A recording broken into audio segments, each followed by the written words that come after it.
दोस्तों आज मैं आपको राजस्थान के जोधपुर जिले में स्थित लगभग 700 वर्ष पुराने मेहरानगढ़ किले के इतिहास के बारे में आज के इस वीडियो में जानकारी देने वाला हूं।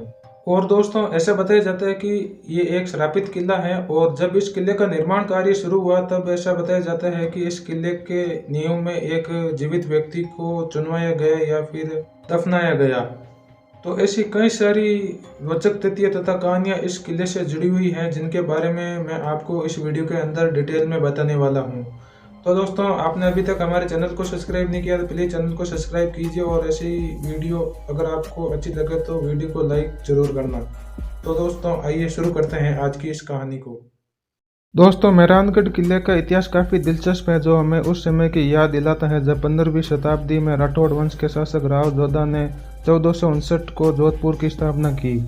दोस्तों इससे पहले राठौर वंश की राजधानी जोधपुर के पास स्थित मंडोर हुआ करती थी। उस समय राव जोधा वहां पर शासन किया करते थे, लेकिन जब राव जोधा ने मंडोर को राजधानी बदलकर जोधपुर कर दिया तब उन्होंने जोधपुर के पास स्थित चिड़िया टुक पहाड़ी पर किला बनाने का फैसला किया और इस किले का नाम रखा मेहरानगढ़। दोस्तों मेहरान का मतलब है सूर्य। तो दोस्तों इस किले का नाम कहीं न कहीं सूर्य के नाम पर रखा गया और आज भी जोधपुर को सूर्य नगरी के नाम से भी जाना जाता है। दोस्तों ये किला राजस्थान का सबसे ऊंचा स्थित किला है जो एक पहाड़ी पर स्थित है। तो दोस्तों आइए इस किले के इतिहास के बारे में आज हम जानते हैं। दोस्तों जब राव जोधा ने चिड़िया टुक पहाड़ी पर किला बनाने का काम शुरू किया तब उस समय पहाड़ी पर चिड़िया वाले बाबा नामक एक साधु उस पहाड़ी पर पक्षियों को खिलाने तथा उनकी देखभाल करते थे तथा अपनी तपस्या भी करते थे। जब सैनिकों ने उस साधु को पहाड़ी को छोड़कर जाने का आदेश दिया तो वो साधु बहुत गुस्सा हुआ और उन्होंने सैनिकों को साफ साफ बता दिया कि वो ये पहाड़ी छोड़कर कहीं नहीं जाएगा। तो दोस्तों जब यह बात राव जोधा को पता चली तो उन्होंने बार बार साधु को पहाड़ी छोड़ने के लिए मजबूर करने लगे। तो वे साधु इस पहाड़ी को छोड़ने के लिए तैयार तो हो गए, लेकिन उन्होंने जाते जाते एक श्राप दे दिया कि जिस पहाड़ी पर राजा अपने सपनों का महल बना रहा है वो बार बार सूखे से प्रभावित होगा तथा इस महल में कभी भी पानी की पूर्ति नहीं होगी। तो दोस्तों ऐसा कुछ श्राप उस साधु ने राव जोधा को दे दिया। दोस्तों जब इस श्राप के बारे में राव जोधा को पता चला तो उन्होंने उसी समय चिड़िया वाले बाबा साधु से क्षमा मांगी तथा साधु के चरणों में अपना आत्मसमर्पण कर दिया। वे साधु से निवेदन करने लगे कि वे अपने दिए गए श्राप को वापस ले लें, लेकिन वे साधु अपने श्राप को वापस नहीं ले सके, मगर उन्होंने अपने श्राप को बेअसर करने के लिए राजा को कहा कि इस किले की नींव में एक जीवित व्यक्ति को दबाना या चुनवाना होगा जिससे वो उसका श्राप जो है वो बेअसर वो श्राप का असर है वो खत्म हो जाएगा। फिर दोस्तों उसके बाद राव जोधा ने साधु के कहे अनुसार अपने नगर में एक ऐसे व्यक्ति की तलाश करने लगा जो उस किले में अपनी बलि देने को तैयार हो जाए।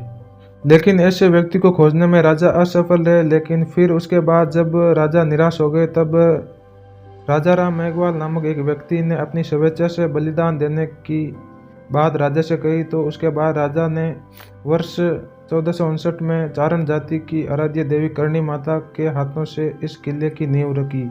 फिर किले का निर्माण कार्य शुरू हुआ और दोस्तों राठौड़ वंश के अलग अलग राजाओं ने अपने कार्यकाल में इस किले का निर्माण करवाते गए। लगभग 19वीं शताब्दी तक राठौड़ वंश के अंतिम शासक महाराजा हनुमंत सिंह थे जिन्होंने 1952 तक शासन किया तथा अलग अलग राठौड़ वंश के शासकों ने अपने कार्यकाल में इस किले का निर्माण करवाते गए।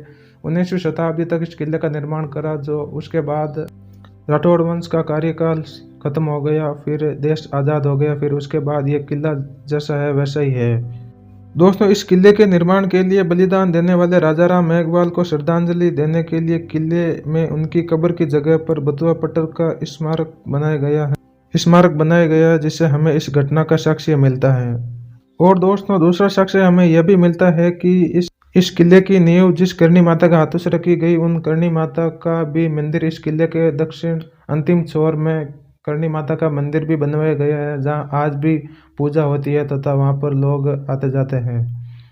फिलहाल दोस्तों यह किला पर्यटकों के लिए खुला है। अगर आप वहां पर घूमना चाहते हैं तो वहां पर पर्सन 200 रुपये टिकट है और वहां पर घूम सकते हैं, देख सकते हैं। आज भी इस किले के अंदर कलाकृतियाँ पुराने समय की चीज़ें और काफ़ी सारी चीज़ें और म्यूजियम के अंदर बहुत सारी उस ज़माने की चीज़ें रखी हुई हैं और आप वहाँ पर घूम सकते हैं, देख सकते हैं और किला बहुत बड़ा है। और दोस्तों 2008 में इस किले के अंदर एक ऐसी घटना हुई जिसमें 200 लोग मारे गए। दोस्तों अगर आप उस घटना के बारे में जानना चाहते हो मुझे कमेंट में ज़रूर बताना, जिसके ऊपर मैं अलग से वीडियो बनाऊंगा और आपको बताऊंगा कि आखिर वो घटना कैसे हुई और इतने सारे लोग कैसे मारे गए। तो दोस्तों मिलते हैं इसके अगले वीडियो में, तब तक के लिए जय हिंद जय भारत।